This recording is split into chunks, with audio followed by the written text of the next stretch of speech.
There are a number of ways to feed our lawns, and one of my favorites is to not pick up grass clippings or even leaves. I chop these up with the lawnmower and let them become part of the soil. It's a great way to do it.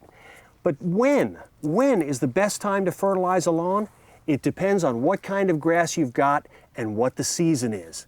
If you've got a cool season lawn, spring and fall are when they're actively growing. If you've got a warm season lawn, summer is when they're actively growing. It's fall now, and grass is very actively growing, so it's time to do a number of things to it. Let me show you what I mean with a drawing. Now, what this graph shows is the growth rate of a cool season lawn. In the springtime, when it's cool, the grass is actively growing. Then when it gets toward the end of May, it slows down, goes into a summer dormancy. And then later in August, September, it cools off and it begins actively growing again.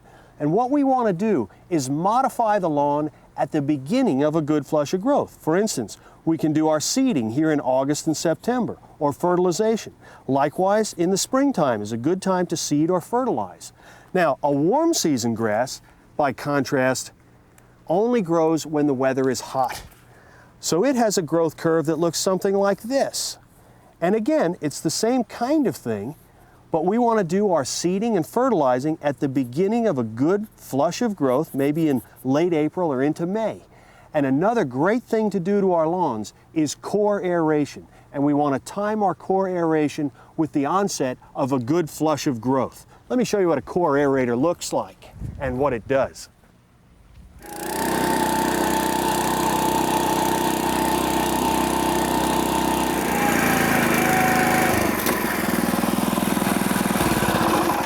Core aeration is the only way to cultivate the soil your lawn is growing in without completely destroying the yard. You could rototill, that's cultivation. But with a core aerator, you pull these plugs out of the ground and you leave a nice open hole. Roots will grow into that hole, proliferate in that hole, and hold it open. And in so doing, it'll improve infiltration and percolation in the soil. That is, water will be able to soak into and spread out in the soil because of these aeration holes. The tines themselves are hollow. They're called spoons. And each time one of these goes around, it kicks out the plug that it pulled from the last time around. Another thing to do at the beginning of a good season of growth is fertilize our lawns. But even more important than that, it's important that we overseed or seed bare spots at the beginning of a good flush of growth. And the way we do that is to put on a layer of seed and a starter fertilizer, again according to recommendations, and then run over it with a machine like this one. It's called a verticutter, and it has these fixed knife-like blades that cut grooves in the soil. They kick up loose dirt and debris and cover the seed, shallowly, but it covers the seed so that it stays evenly moist, and that helps germination. And again, we want to do this only at the very beginning of a good season of growth.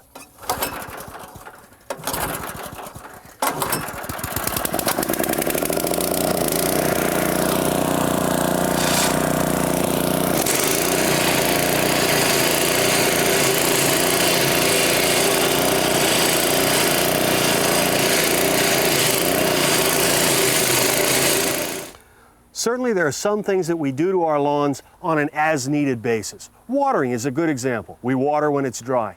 But other things, seeding, overseeding, fertilizing, core aerating, are things that should only be done at the onset of a good flush of growth. And what time of the year that is depends on what kind of grass you've got. If you're not sure, check with your local nurseryman or extension agent. He can tell you what kind of grass you've got, and then you can develop your own annual plan for caring for your lawn. And when you do, you'll have a terrific lawn in the great outdoors.